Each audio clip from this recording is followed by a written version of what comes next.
Total Drama Pahkitew Island was seen as the beginning of the end. Until there was a spin-off only a year later that actually had effort put in. But by then, I was completely done with this franchise. I was just so burned by this season, and All Stars, and even Revenge of the Island to an extent, that I didn't want to have anything to do with Total Drama ever again. And I was a huge, die-hard Total Drama defender back in the day, even though I knew that even its best seasons have glaring issues. But even after the horror cow that was All Stars, which was so bad that I even struggled to defend it at the time, I was willing to give Pahkitew a chance. I mean, it had a brand new cast and new things are always exciting. Until it was actually the worst season of the show, and I said, you know what? If the creators are evidently just shitting these out, then why should I stick around to keep smelling it? But recently, I decided to re-watch the first 3 seasons of Total Drama, and I said, you know what? Fuck it.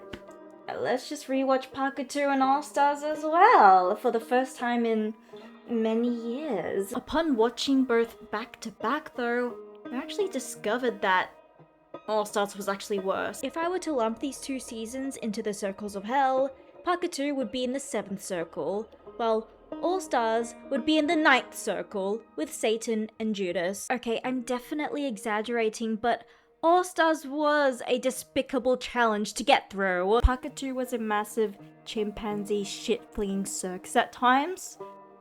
Okay, a lot of the time, but All Stars was that throughout. But since All Stars' video will be so much longer, I decided to work on Pahkitew's first. Fucking shit, this video is still long as shit! Damn it! There are just so many problems with this season 2, okay? I can't help myself. By the way, this review will contain spoilers for not only Pahkitew, but for other Total Drama seasons as well. Most things about this season are shit. From its writing, to the settings, to the challenges, to the plotlines, to the pacing, to the developments, to the length of the season. 13 episodes were always a shitty idea. Why oh why did they start doing that? To even the shortened length of the theme song. Why did they do that as well? But when people think about how bad Pahkitew Island is, typically the first thing stated is its cast, and I wholeheartedly agree. You cannot critique the season without mentioning its cast very early on. If I had to summarize them, well, they are really annoying. So annoying, in fact, that they are too busy being annoying to have any chemistry with one another. The official group photo for this season is the perfect example of this lack of chemistry. Just look at the group photos for every other season beforehand, except All Stars, because that season's photo was just reused assets, because production ran out of money and fucking that season was fucking shit anyway, so whatever. Do you see how the characters are low-key interacting and being close with one another?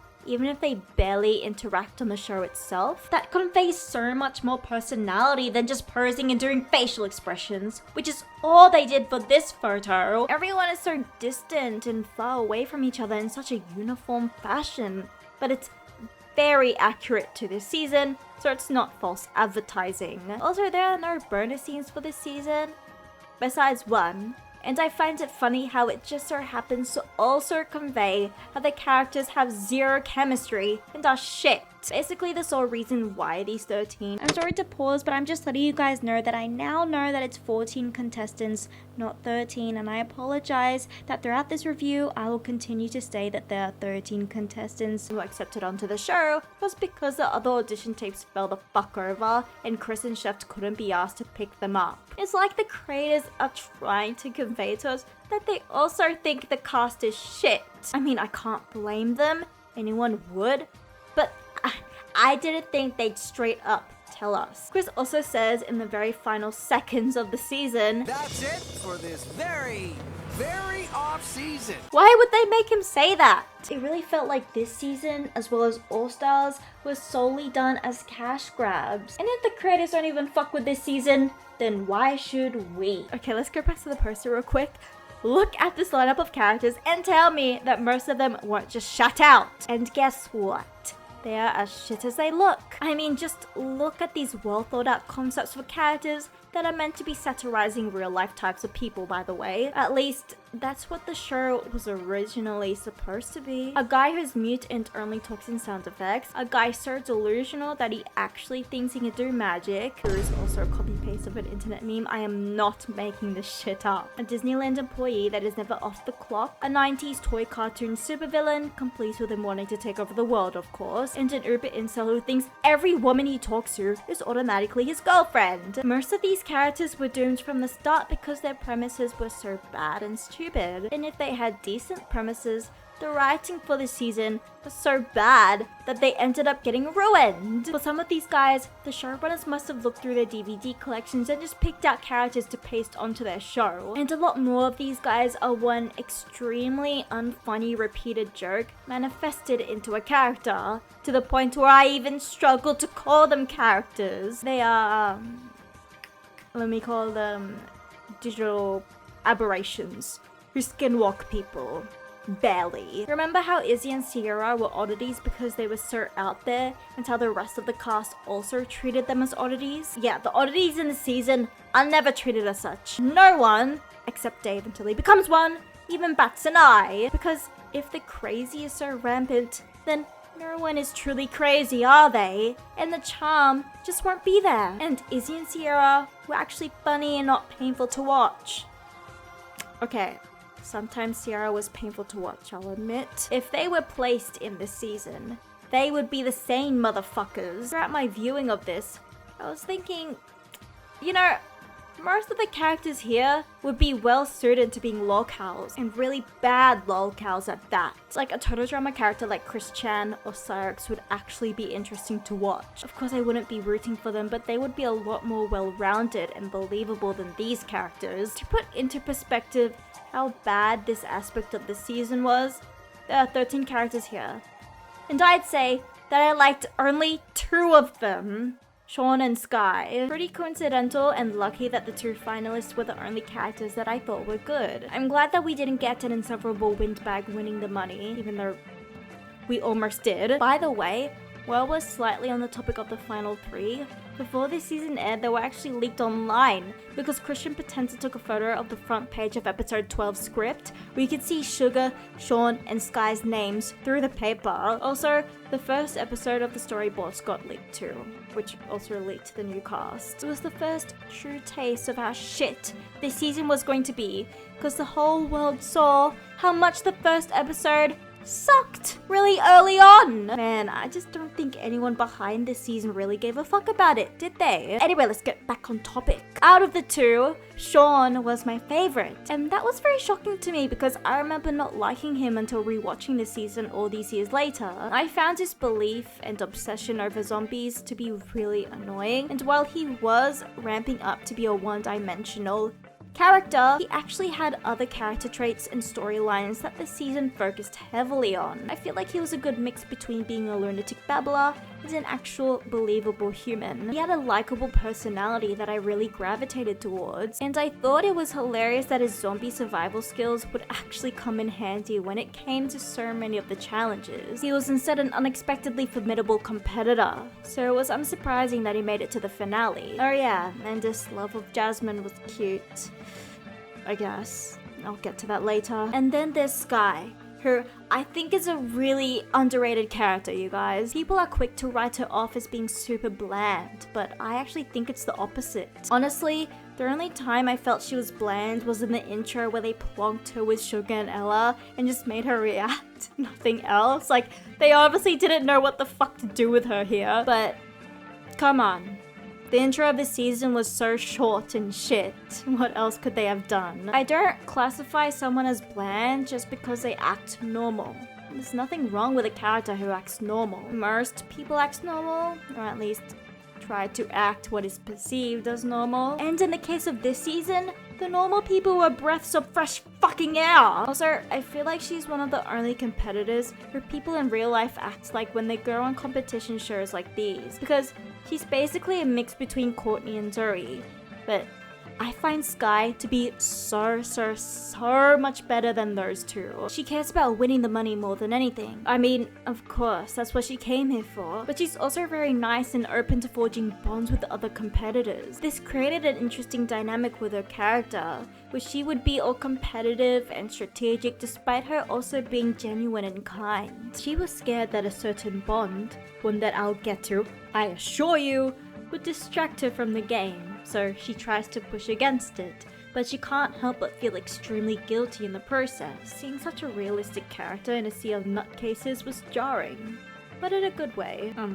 Okay, wait a second. I just remembered something, and maybe she actually isn't normal after all. Actually, she's probably the strongest contestant in total drama history, because in the finale, she managed to completely flatten a whole ass, big ass, fat ass mountain just by stomping on it a few times. Like, holy shit! Dave should have thought twice before annoying her. I mean, that mountain could have been made out of, like, paper mache or something, which is in character for Chris, but whatever. Speaking of the finale, even though I like Sean a tad bit more, I think that Sky deserved to win, and I personally see her as the official winner. Because in Sean's ending, he decided to do something with his money that I didn't agree with, which I'll also get to later. But okay, saying that I only liked 2 characters is pretty harsh, I'll admit that. There were characters that had potential, except the writers fucked their shit up. I mean, if you think about it, being disappointed is a good thing, right? It means you had hope that something would be good to begin with. Okay, I'm just trying my hardest to be optimistic, alright? Sammy was likable, but unfortunately, she barely had anything besides her conflict with her comically evil sister, which, characteristic to the season, was super stupid and made 0 sense, which really took away from Sammy's plight. So basically everyone, except for Jasmine and Scarlett, couldn't tell Amy and Sammy apart, but they think that Sammy is a really disgusting person for some reason. I actually don't know if the contestants hate Sammy because they can't tell the two apart, and think that Sammy was the mean sister instead of Amy, or if Amy manipulated them into disliking Sammy. It's never made clear. But considering Sammy had to act like a cunt when she was posing as Amy, I feel like it was the latter. That they knew that Amy was the mean sister and voted Sammy, who was nothing but nice instead. I don't fucking know, okay? Everything about the whole Amy and Sammy shit was so confusing. I mean, even I'm confused by reading what I wrote about them. The idea, whatever it is, was dumb. And the contestants around them were fucking dumb. It's another instance of the character's IQ suddenly lowering only for this specific purpose, like with Mal in All Stars and even Heather in Island. I mean, these characters were already stupid to begin with, so the bar was already extremely low. In fact, this plotline was so stupid that it even made Sammy look stupid. Like, okay, I can understand Amy wanting to dress up as her sister because she is a deranged lunatic,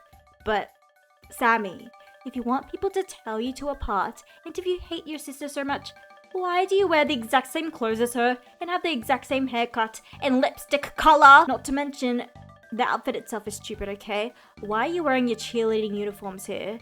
And why would you wear high-heeled boots with them? Do they backflip onto people's shoulders with those? What also took away from Sammy's plight was that she was only there for 5 fucking episodes. So it was over as quickly as it started. I was actually surprised because they really built her up to be a main character, which is an interesting twist that they voted her off so early, but more episodes would have made this character so much more interesting. Her exit was so rushed, and she wasn't done any justice. I also did like her friendship with Jasmine a lot, but unfortunately, since Sammy was barely in this season, we could barely see anything of it. It was such a shame at how badly they discarded that friendship. They had such a sweet bond, but then Sammy abruptly fucks off and Jasmine forgets that she even existed. Even when she was getting eliminated, Jasmine didn't say a peep. It made her look like an asshole. Like, what a great friend you turned out to be. Ella actually could have been up there with Sean and Sky as being one of the best characters in the season, but she alone is one of the main reasons why I believe that Pahkitew Island was rushed out. Because I feel like they didn't have time to make the very quick realization that if you just dropped her Snow White cosplay,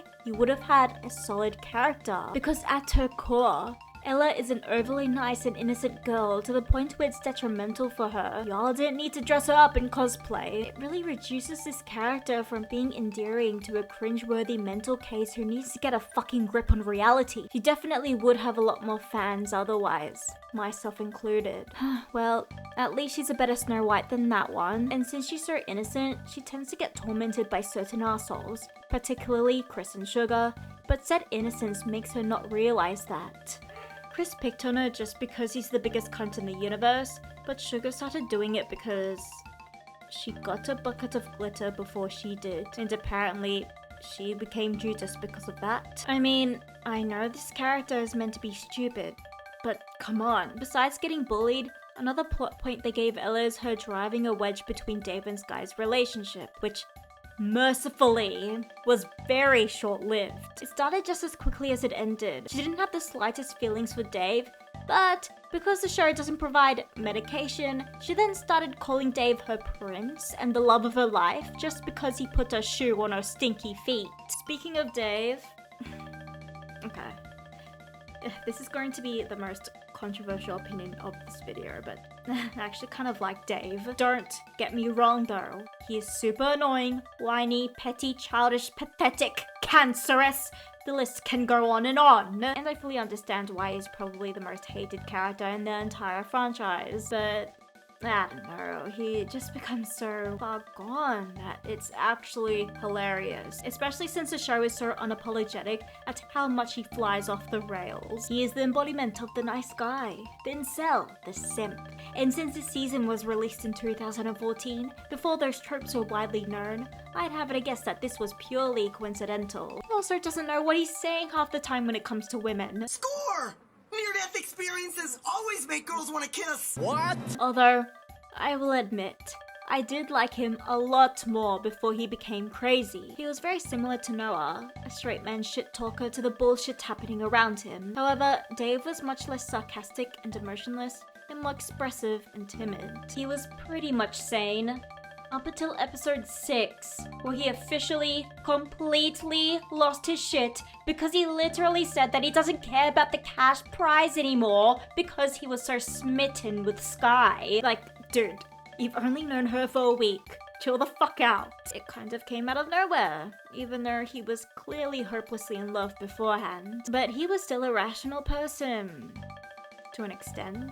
Like, okay, he was always a drama queen, but this was just extreme. In fact, Dave's entire crush on Sky came out of nowhere to begin with, because literally in the first episode, despite not even talking to her beforehand, he's instantly glazing and simping all over her. I mean, like Sky, he was a pretty normal person, and since they were on the same team, it was only natural for them to gravitate towards each other. But come on, have them talk first, for God's sakes. This season is so rushed, thanks to the shitty 13-episode constraints. Episode 5 was the beginning of the end for him, because Dave confesses his feelings, and Sky says she likes him too.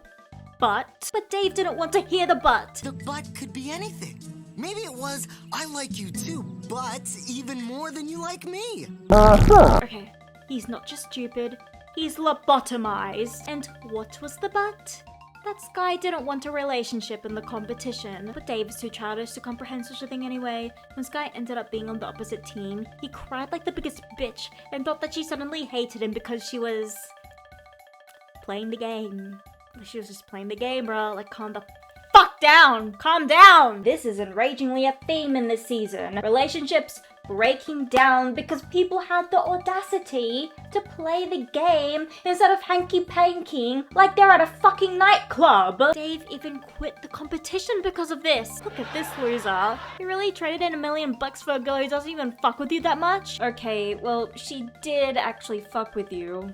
For some reason. Yeah, despite how pitiful Dave is, Sky's feelings towards him were genuine, but I'm not surprised that she didn't take him too bloody seriously. Oh yeah, the other reason she kept saying but was because she also had a boyfriend, who she somehow forgot about until the finale. Okay. Granted, she wanted to break up with him, but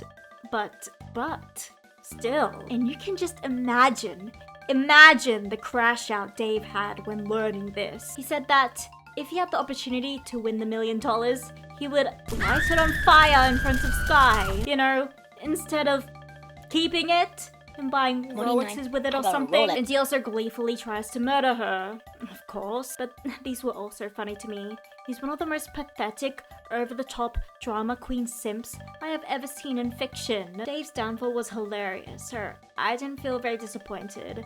However, I felt the most disappointed when I ended up coming to the conclusion that Jasmine wasn't as great as I once thought. I really wanted to include her with the contestants that I genuinely liked, and I was sure that I would have because she was my favorite in the past. My all-time favorite trope with characters are those that look and act tough on the surface, but are actually soft. She's also Australian, with a believable accent. Huh.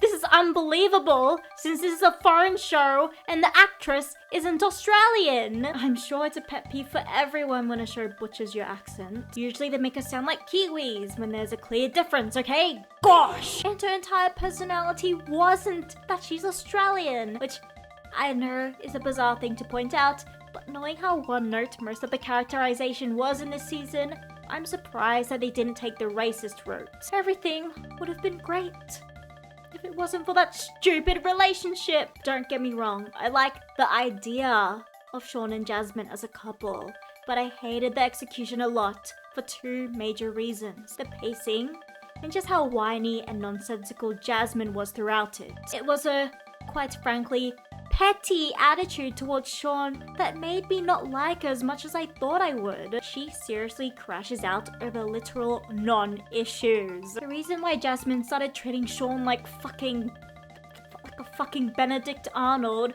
was because he did what you're supposed to do in the challenge. Oh no, wait. No, he knocked her off a bit too hard off the platform.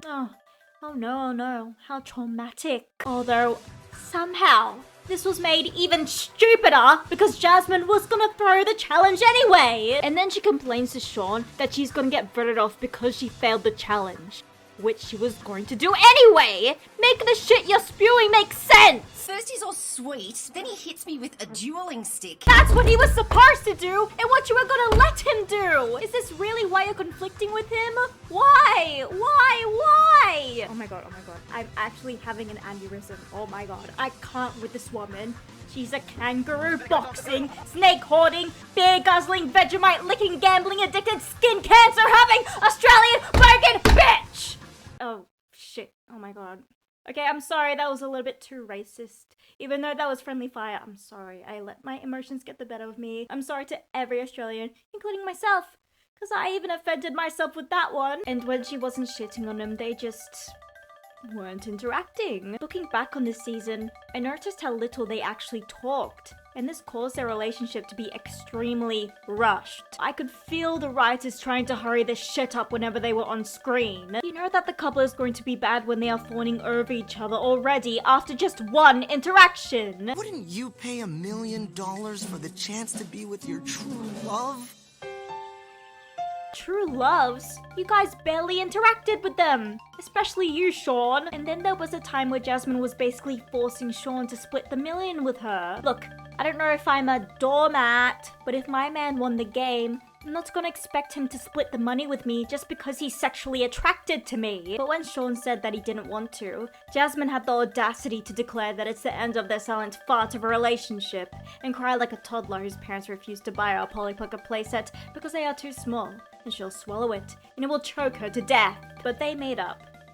For now. This was the only real couple of the season, by the way. I give these two like 2 months tops on how long they lasted after the show ended. Okay, now let's get to the characters that I don't like. Like, at all. Topher is a unique character. He's one of like, only 2, I believe, who don't care about winning the money. He's just here for clout. And he was there to be an actual antagonistic threat to Chris, which, wow, that is a great idea actually. We needed his lame ass to finally get humbled. He was basically just there because he wanted to take Chris's job and become the new host of Total Drama. Topher's main argument for replacing Chris was that he's younger. But here's my question. What'll happen when he gets old?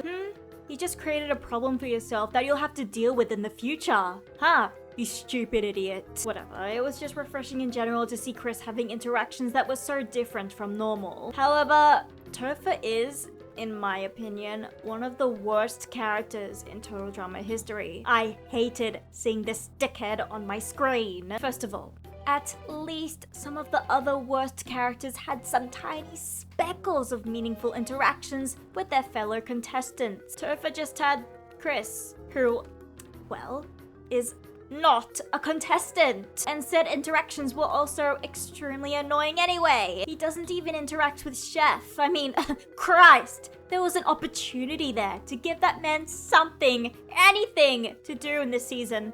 But no. Yeah, y'all forgot that Chef was in this season, didn't you? That's okay.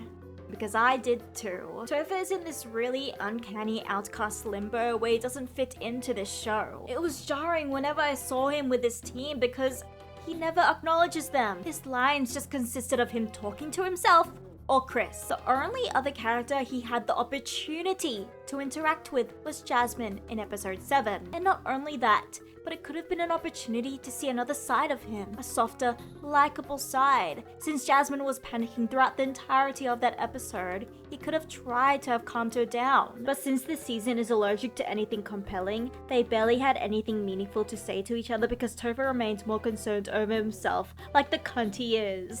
Bars! They got bars! 2 of them! He managed to get 2 whole bars in a deep dark cave. What the fuck? At my old place here in Sydney, the only place I could get reception in my own fucking house was the balcony. I had to sprint there whenever I got a phone call. Speaking of that phone, that's Chris's phone which Topher stole. And yep, he's not bothering to hide it from the cameras. And not only the fucking cameras, but he kept on flexing about it in the confessional. So not only was Topher annoying and practically pointless, but he's also brainless. Did he think that Chris never looks back on the footage? Why would he think that? It's literally shown constantly that he does, including in this very season. I knew he had my phone all along. Don't you all understand how surprising this is? And totally not stupid at all. I am in so much shock. It reminds me of the shit with MK in season 2 of the reboot, but I'll have to be honest. Those instances with her were even more stupid. Because at least Pahkitew had some self-awareness that Topher is dumb. But in MK's case, the show really wanted you to believe that she is an evil genius. Please believe that MK is a genius. Please, no. Fuck her. And give her a nicotine patch too. Although, how the hell did Topher know the password to Chris's phone? They never established that. Maybe he's not as dumb as I thought. Or maybe Chris is the dumb one for not putting a password on his phone. That's the more believable story. I'll stick with that one. Topher didn't even recognize that it was Chris's voice on the other line in episode 8. He didn't even bother to change his voice up that much. I thought that he certainly would have noticed, since he's so obsessed with him. So obsessed to the point where he wears the exact same color scheme as him. So even bet he changed his name to Topher, cause, you know, Christopher. It's really creepy actually, but of course Chris didn't mind. But you know what the worst part about Topher is? You know how I said that he's one of the worst characters in the whole series? Well, there are 5 contestants in this season alone that are worse than him. Amy, Beto, Leonard, Max, and Rodney. God damn! This season truly had atrocious character shit. What's more to say that I haven't said previously? They were intensely annoying, intensely gimmicky, and just were not good ideas to begin with. At least Topher was a good idea. At least Topher was somewhat of a convincing human. At least Topher wasn't as annoying and repetitive. He just sucked ass. But notice how I said there are 5 contestants worse than Topher. I didn't say 5 characters, because there's one character that is worse than all of the contestants in the season. So much so that they are the worst aspect about this season. And by a mile, actually. And they're probably my least favorite total drama character ever. Yeah, it's Chris. He was the most annoying character here, which sucks. Sweaty, stinky, hairy, dick and balls, because he's the host. So he is of course going to be in every single episode with a lot of lines. Too many lines. It made me want to take too many lines myself.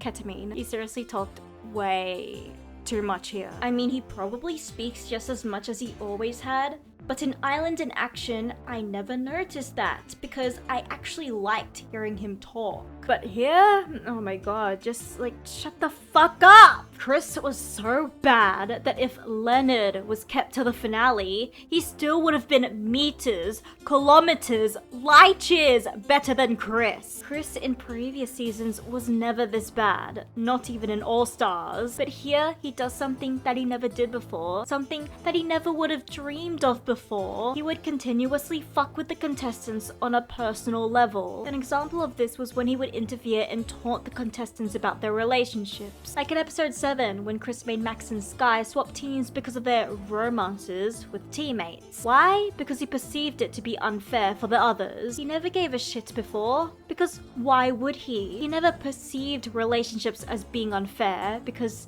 they just never are here. In fact, relationships in this show seem to hurt the contestants rather than benefit them. There are way too many accounts of people getting distracted and then voted off because of their relationships. And since Chris has been the host for all this time, he should have known that. Also, the old, aka the much better Chris, would have encouraged relationships and more interactions between couples because they are one of the biggest things that keep the show interesting. Since he kept frothing at the mouth over ratings, he should have still known this. But the other instances of Chris butting into relationships were so much worse, to the point where he actually came off as a pathetic little incel who just found out the chick he subscribed to on OnlyFans had a man this whole time, and now he's trying to cope by fucking over other people's relationships. Ah, love.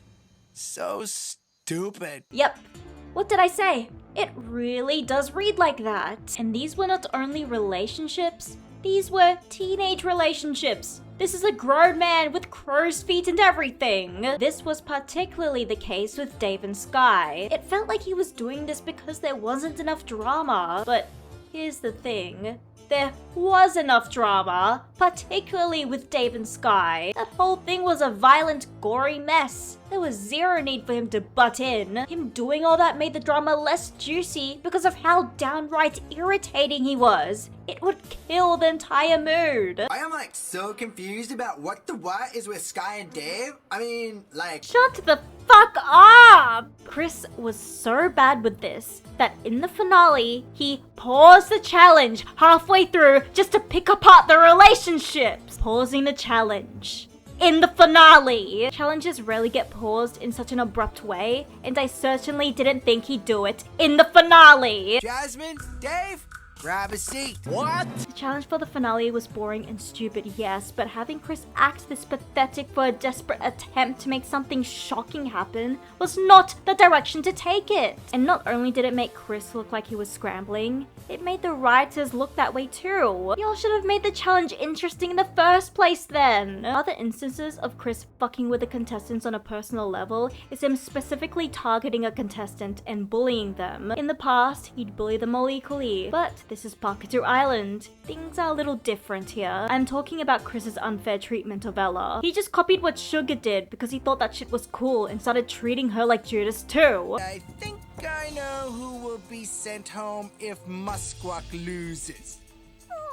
By the way, Sugar is, of course, a contestant. A teenage contestant. Why the fuck is he being a spineless follower towards her? He's just so pathetic. Also, out of everyone he had to do this to, he chose the most innocent character in Total Drama history, which made him even more contemptible. I looked up synonyms for pathetic because I was saying pathetic too much, but can you blame me though? It's the perfect word to describe Chris in this season. He didn't even pick on Tova nearly as much, and he was going out of his way to antagonize him. And no, he never had the chemistry with these contestants to fuck with them like this, so it always came off as extremely awkward. In fact, Chris had such little chemistry with these guys that I'm surprised he even knew their names. But even if he did have chemistry with them, like he did with the contestants of the first generation, he should never do this because it goes against the very appeal of a host. They aren't meant to stoop to the contestants' levels. They aren't meant to be petty teenagers when they are middle-aged men. They're supposed to guide the competition in how fair it is. They're supposed to be the neutral, professional ones. Well, professional to an extent, because This is total drama after all. Chris was always good at this, even in other seasons where he was a horrible character. Did they think that this season wasn't funny enough, so they decided to make Chris this childish? Well, yeah, this season is unfunny, but this made it even more unfunny. And it's not just Chris acting like a teenager in this season that was unfunny. It was all of his lines. I really wanted to skip through every single line of dialogue he had. It's not like I would have missed out on anything anyway, because Chris is so predictable and repetitive that I knew the majority of what he was going to say. It was always some form of him saying that he can't wait for them to die or get hurt, like we didn't already know that. How many times are y'all gonna tell us this? There's no shock factor to this anymore, and it was never funny to begin with. It got to the point where I was finishing his sentences for him. You should be very proud of yourselves for making it to the final four. Proud and Surprised you aren't dead yet? utterly terrified of what awaits you. Well, yeah, I pretty much got it. I didn't need him to talk with his annoying ass voice. Yeah, I said it. Chris's voice was annoying. I know how beloved Christian Potenza's voice is for him, and don't get me wrong, I loved it too for the first 3 seasons, but then his voice started becoming way too over-exaggerated, loud, and flanderized. It made Chris's personality and dialogue even harder to put up with. In the first 3 seasons, but especially in Island, I really liked his voice because it managed to have personality without being too over the top. It was definitely an instance of less being more. It also meshed well with his more laid-back personality, back when his presence was an actual joy to behold rather than a damper on my stupid existence. A time when he was actually one of the best parts of the first 2 seasons. They seem to have forgotten, or more accurately, not cared about what made Chris likable in the first place. He wasn't nice or anything, he was still a vain douchebag who held ratings on a pedestal, but he didn't have the personality of someone who would test a nuclear bomb on an impoverished African village. There were many moments where he was vibing with the contestants and had actual chemistry with them. I keep remembering the finale of Island, when the guys threw him into the ocean as a cheeky get back. Remember how fun that was? Now, if the contestants would dare to even think of doing that, he'd for sure sneak cyanide pills into their food. Not to mention, he had charm, was actually funny, and had a lot of great lines. But now, he gets lines like this. This is gonna sound crazy, but I kinda miss that wizard kid. Forcefield! Damn, fam. You got the whole chat laughing. His dead and buried sense of humor is only confounded by the inflations of his very worst attributes to tumor-like states. Like the beginning of the show, he would like dangerous challenges sometimes. Not all of the challenges were dangerous. He was also conceited and loved money. He was also loud and energetic. Here, they give a big, fat, disproportionate, disgusting-looking BBL to those attributes, while letting his charisma and charm shrink and shrink until they were not there anymore. So now he's just a psychopath who might as well rub his fucking hands every time he talks. Hell, he even laughed maniacally in revenge, and on this All-Stars poster, like the fucking over-the-top stupid villain archetype he became. Not to mention that the people he, a grown man, loves torturing are teenagers. It's just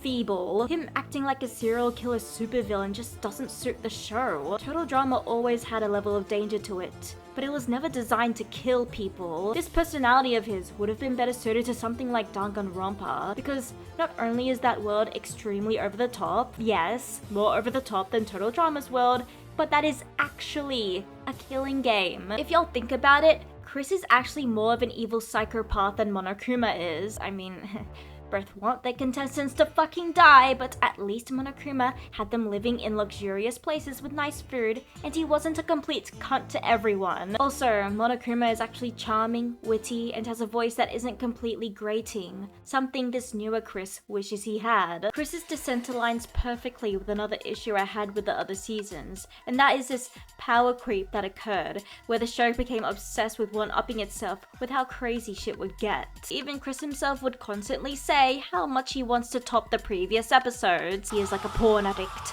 The more he watches, the more extreme he wants them to be, and the more bored he becomes. He even complains about being bored multiple times like a teenager whose attention span is fried thanks to TikTok. It's like the show was in a competition with itself, but in doing that, they ended up losing what made the show great to begin with. Topping each episode was unneeded. We just needed funny writing and interesting character dynamics, but those were sidelined in favor for extremism. extremism. And no, when I'm talking about extremism, I'm not talking about Chris trying to indoctrinate the contestants into the Taliban, which actually would have been something shocking, to be fair, since, you know, this season is so obsessed with being shocking. I'm talking about the action and slapstick, which no one above the age of like 7 favors when it comes to stories. And while the total drama seasons became more juvenile as it went on, I do think that the age demographic for Pahkitew Island exceeds more than 7 years old. And total drama has always been exceptionally poor at the slapstick since its animation and art style is so cheap. Chris himself would complain about the interactions, cutting them short in favor for violence. Like,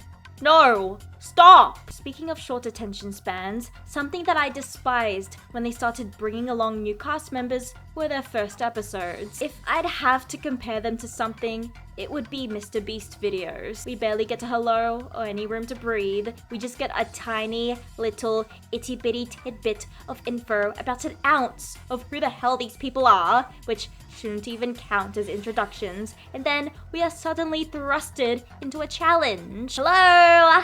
Why should we care about these characters when everything is happening so fast? But no, there has to be action. Now!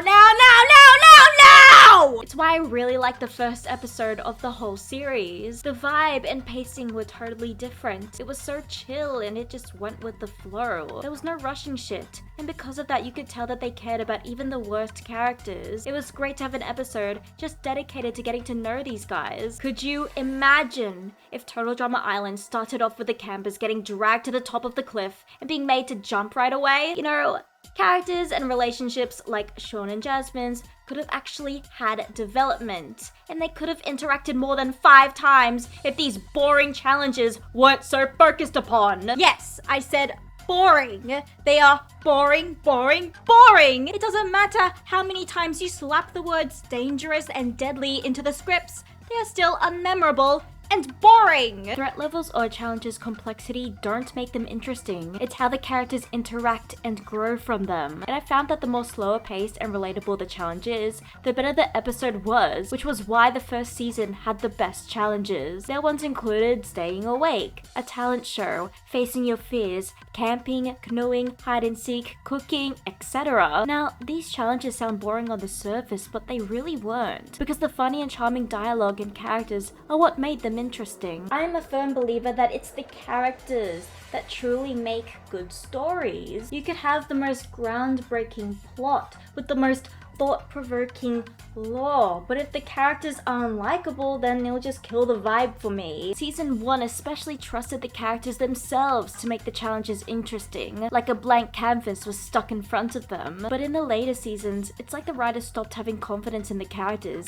and had the idea that crazy challenges would make the characters interesting instead. I don't know where the hell they got that idea from. They plonked a canvas in front of them that was painted on this time, and the kicker was that the painting slowly started looking worse and worse. Chris in the latter seasons would have for sure chastised the season 1 challenges for being too vanilla, and that's really disappointing. Although, I do have to admit, there was one good episode in Pahkitew Island, but just the one though. I'm not kidding, I'm being so for real. Episode 4 was actually good. First of all, I liked the challenge. It was a simple truth or dare. I thought that the dares and the truths would have been very extreme, but no, I was shocked at how tame they actually were. I was expecting the contestants to have to survive the SAR bomb, or to tell everyone in detail the last porno they watched, but it was actually stuff like kiss someone, wipe your boogers on someone, asking what they want to change about themselves, who is the most attractive. And because of how tame they were, the challenge left breathing room for genuinely funny moments. Even fucking Rodney had funny moments. But unfortunately, this episode was more of a break from the shit, rather than the show changing for the better. Every other episode sucked fucking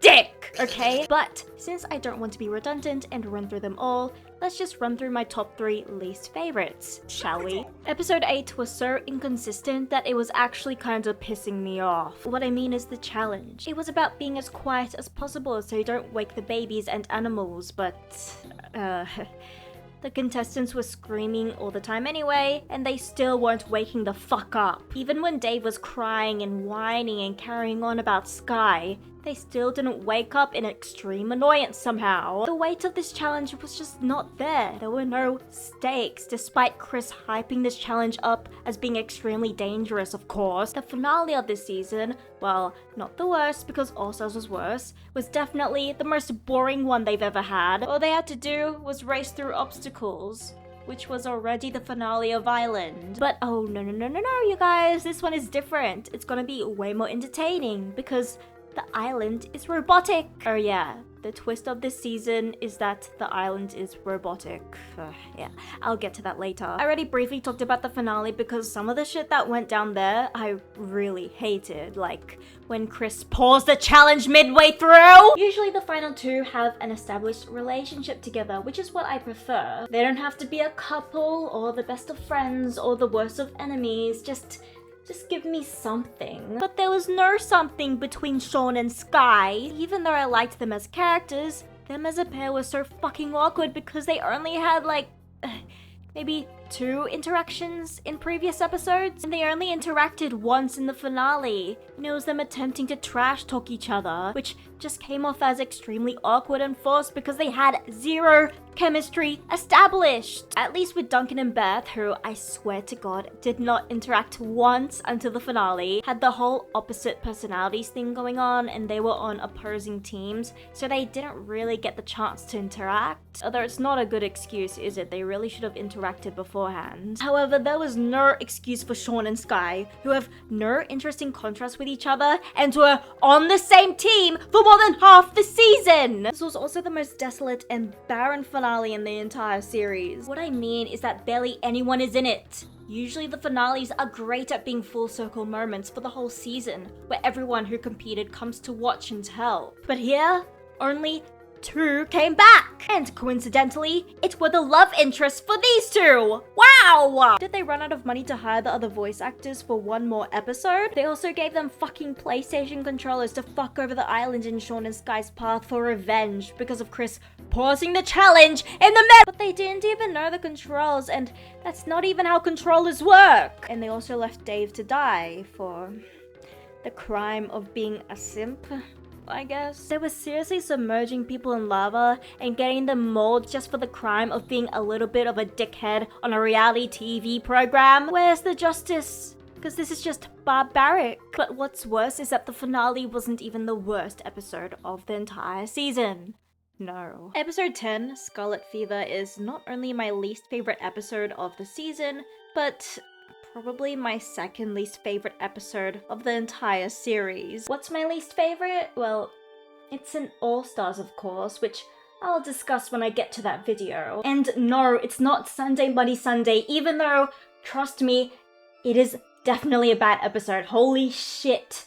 Is that a bad episode? Scarlet Fever was just so much more unpleasant for me to watch. I mean, just look at your screen right now. Does this feel like total drama? What is this? This is the embodiment of how far gone the show was, how it was losing the essence of what made it worth watching to begin with. It's the epitome of what I discussed beforehand about the extremism. Yeah, another thing I really hated about this season was the whole island being robotic and the animals not being real. They're clankers instead. It's a shame because I liked the whole previous Native American settlement angle they were going for this island, but they never did anything with this except for giving us confusing team names that I will never remember and never want to remember. And Chris wanted to keep the whole island a secret for some reason. I mean, yes, the whole Cree theme was so much better than the Clanker theme, but it's uncharacteristic of him to want to keep something this extreme,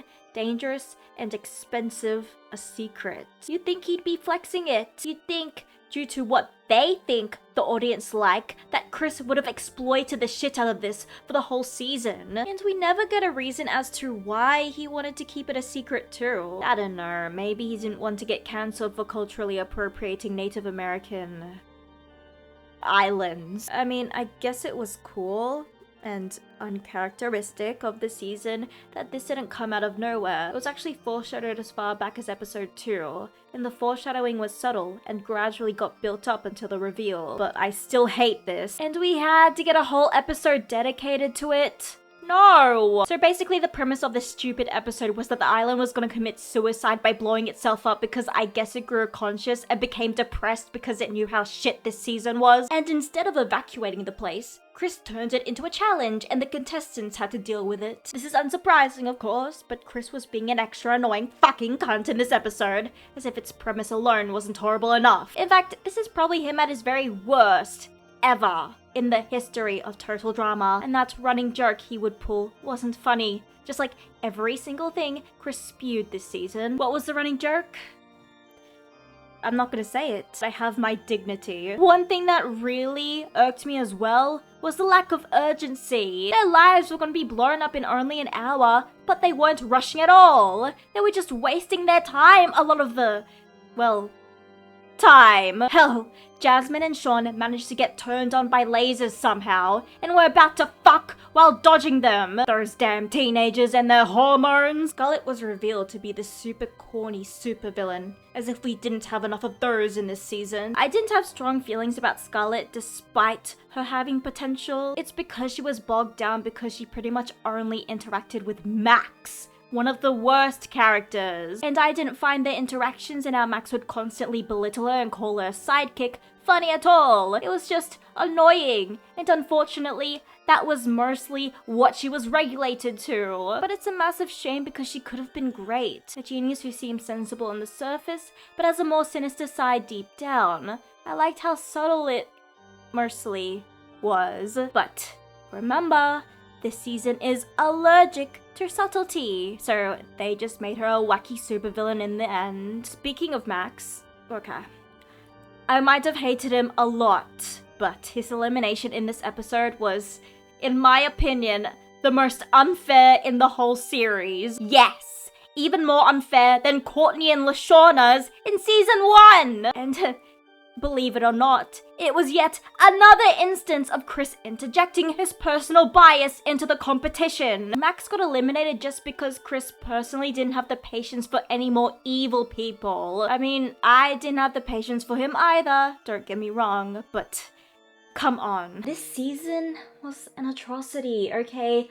But somehow, All Stars beats it by a mile. And how I realized that was because of many reasons. I will save the majority of my reasons for my All-Stars video, but the reason I will give here circles back to Chris. Chris was my least favorite part about this season, and he's not that much better in All-Stars. I'd say like 2% better because he wasn't meddling in the personal lives of teenagers like a massive dork. It's barely anything though. However, in All-Stars, Chris, in his shit-flinging state, was so much better than so much of the shit that went down in there. It was just that bad. That horrible to sit through. I will definitely be making an All-Stars video because I just have spent like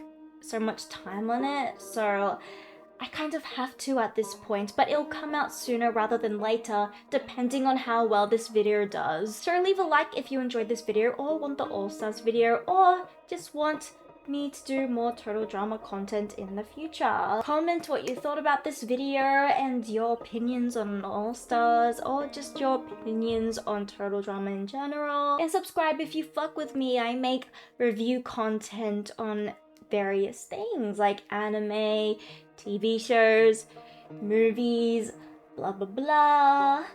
Nothing really else really. All of those things really encourage me to push on with this YouTube thing. Also, I just want to apologize for my microphone. This is a very new microphone. I got it very recently and I'm still trying to work it out, so I'm sorry if it's not the best. There was a lot of popping, definitely noticeable when I was recording a lot of the audio for this, the faceless audio, but I managed to fix that to an extent because you didn't come with a pop filter. You didn't come with a pop filter, did you? I had to take this previous pop filter that is too small for you. You're suffocating under this. This is too small for you from my previous microphone. So yeah, that's not very good, is it? kind of got scammed. This was $300. Well, I bought it with a Christmas gift card, so it was free.